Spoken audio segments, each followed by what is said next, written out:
Olá pessoal, tudo bem? Eu sou o professor Kleber Paganelli e quero trazer aqui uma dica de direito constitucional, uma dica que foca no Conselho Nacional de Justiça, o CNJ. Então vejam, CNJ é um assunto muito cobrado nas provas. O CNJ ele foi criado e inserido na Constituição Federal de 88 pela Emenda 45 de 2004.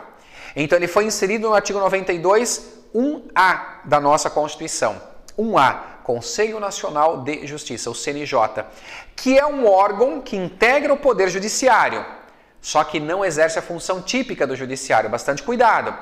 CNJ é órgão do Judiciário? Sim. Ele exerce a função jurisdicional? Não. Então vejam só, essa dica vai focar no artigo 103b de bola, no parágrafo 4º. O parágrafo 4º, ele traz basicamente as atribuições do CNJ. Então vejam, acabei de dizer que ele não é um órgão jurisdicional. O que ele faz então? Compete ao Conselho o controle da atuação administrativa, financeira do Poder Judiciário e o cumprimento dos deveres funcionais dos juízes, cabendo-lhe, além de outras atribuições que lhe forem conferidas pelo Estatuto da Magistratura, cabendo-lhe o quê? Esse parágrafo 4º enumera várias atribuições. Eu vou focar no inciso 3. Esse é o nosso foco. Mas antes de olhar para o inciso 3, voltemos para o próprio parágrafo 4º. Veja então o que o CNJ faz.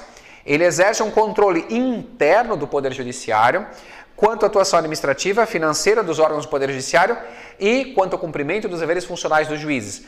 Então o juiz, se ele não agir bem como servidor público, ele pode responder perante o CNJ. Então, o CNJ faz esse controle sobre os órgãos do Poder Judiciário. Sobre todos os órgãos do Judiciário? Não. Cuidado que ele não exerce esse controle sobre os ministros do STF. O STF está acima, então ele não exerce em relação ao Supremo. Cuidado com esse detalhe. Bom, o parágrafo 4º enumera as atribuições do CNJ de forma mais detalhada. Foco no inciso 3. Tivemos uma alteração recente. A alteração ela foi promovida pela Emenda Constitucional número 103 de novembro de 2019. É uma alteração bem importante. Já vamos analisar qual foi o detalhe. Vejam o que o CNJ pode fazer. Ele pode receber e conhecer de reclamações contra membros dos órgãos do Poder Judiciário. Então, você pode ter servidores, pode ter juízes que não estão agindo bem como servidores. Então, é possível fazer denúncia perante o CNJ. Inclusive contra seus serviços auxiliares, serventias e órgãos prestadores de serviços notariais e de registros, que atuem por delegação do poder público, ou oficializados, cartórios em geral, né? Sem prejuízo da competência disciplinar e correicional dos tribunais. Porque os próprios tribunais têm órgãos de controle interno, né? As corregedorias que fazem as correições no âmbito dos tribunais, elas continuam exercendo a sua função e isso não impede a atuação do CNJ e vice-versa. E aí cuidado com o que mais o CNJ pode fazer. Podendo avocar, trazer para si processos disciplinares em curso, em andamento. Ele também pode, o CNJ, determinar a remoção ou a disponibilidade, colocar um juiz em disponibilidade e aplicar outras sanções administrativas, sempre assegurada a ampla defesa. Eu quero focar nessa parte final aqui. Então ele pode avocar processos disciplinares que estejam em curso e também ele pode determinar a remoção de um juiz ou até colocá-lo em disponibilidade. Qual é a grande novidade? É que antes da emenda 103 agora de novembro de 2019, tinha uma terceira situação que o CNJ poderia praticar. Lembra qual é?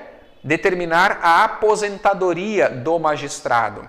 Aquela aposentadoria sanção, punição com medida disciplinar, em que ele era aposentado recebendo proventos proporcionais.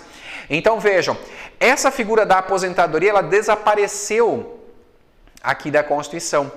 O mesmo ocorreu em relação ao artigo 93, inciso 8º.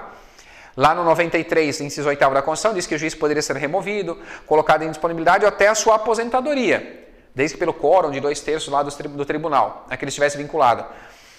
E, por consequência, saiu de lá e saiu daqui também. Então, o que você tem que levar para a prova? A figura da aposentadoria como sanção punição do magistrado, desapareceu aqui como uma forma de punição por parte do CNJ. O CNJ, antes ele podia então remover, colocar o juiz em disponibilidade ou até a aposentadoria. Então, a aposentadoria não mais, tá? Ainda bem, né, que desapareceu, a meu ver, né? A meu ver, ainda bem que desapareceu, porque vejam, se nós estamos falando de uma empresa privada, o funcionário que não age bem, que comete inúmeros atos faltosos, a empresa pode dispensar ele por justa causa. É uma punição que ele tem, ele recebe poucas verbas. O magistrado, ele era aposentado e ainda assim recebendo proventos proporcionais. Então, essa figura, vejam, desapareceu aqui da Constituição. A dica, então, foca no Conselho Nacional de Justiça. É claro que tem outros pontos que você deve ficar atento quanto ao CNJ. Todo o artigo 103b de bola você tem que dar atenção. Mas a dica de hoje, então, ela focou nessa questão de que desapareceu ali a aposentadoria como uma forma de sanção. Beleza? Vou ficando por aqui, bons estudos e até a próxima.